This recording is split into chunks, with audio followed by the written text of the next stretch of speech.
Do you know what you're naturally great at? Like if I was to walk up to you right now, would you be able to answer the question, what are your strengths?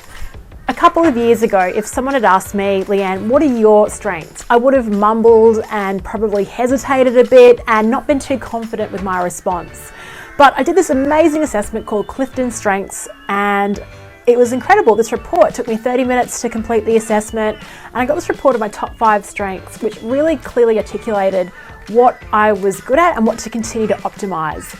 When I read the report, it was just uncanny, seeing the words and phrases that were used in it, and I was like, this is me.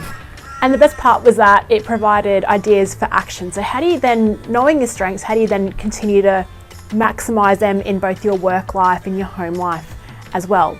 And that's why it was an absolute joy to be in Omaha, Nebraska, of all places, last week, with over 1,600 people that also loved the Clifton Strengths Assessment as much as I did. It was a kind of event where over the 3 days you could walk up to any stranger and just have a chat about what your strengths were, how this tool's been used. It attracted a really great bunch of people. There were a ton of highlights, honestly, but I'm just going to pick a few to really focus on.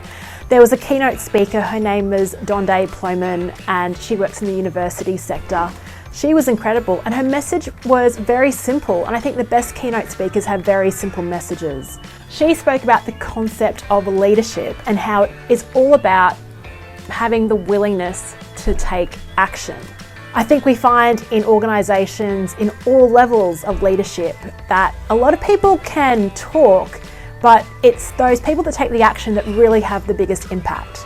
And it doesn't have to be something hugely significant. It can just be putting your hand up, asking a question, sharing an idea, being inclusive and being kind to someone, taking someone out for a coffee. It's all about the willingness to take that action. And she also mentioned that a willingness to act is the disruption that organisations need to have. And that statement just really resonated with it. I loved it. There were also other fabulous presentations from Southwest Airlines. They've got a really fun culture, but they've actually embraced this strengths-based approach to development in their culture. So this has started from the top. They've worked their way through executives who are really passionate about the strengths movement now, and those execs are feeding that enthusiasm and interest, and it's trickling down the organisation, so everyone's coming on board. And I went to a breakout session where they shared a sort of 5-year roadmap, or we should call it a flight plan because it's Southwest Airlines, a 5-year flight plan on how they're actually embedding the strengths-based culture through the organisation, which I thought was brilliant because it was very practical.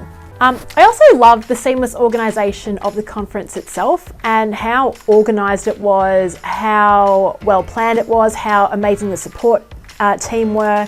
They had an awesome app where you could find out all about the different attendees at the conference, reach out to them, sign up for all your sessions. They had push notifications out when things changed. It was such a great event, and also they had some cool parties which they threw, which is always a bonus for me, something that I rate conferences on, and they were so much fun. And most of all, and I know it's cliche, but you go to these conferences, there's a ton of great information, but at the end of the day, it's really about all the connections. And I'm of the school of thought that it's all about the quality of the relationships, not the quantity. It would be, pretty easy to go around to 1,600 people and throw out your business card and cast your net wide.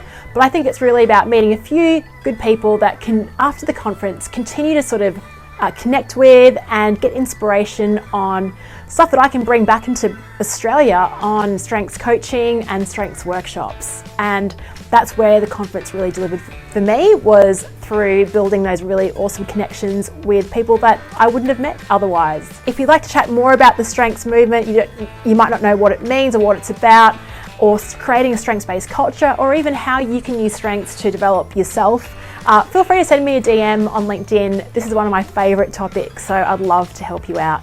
Have a great day.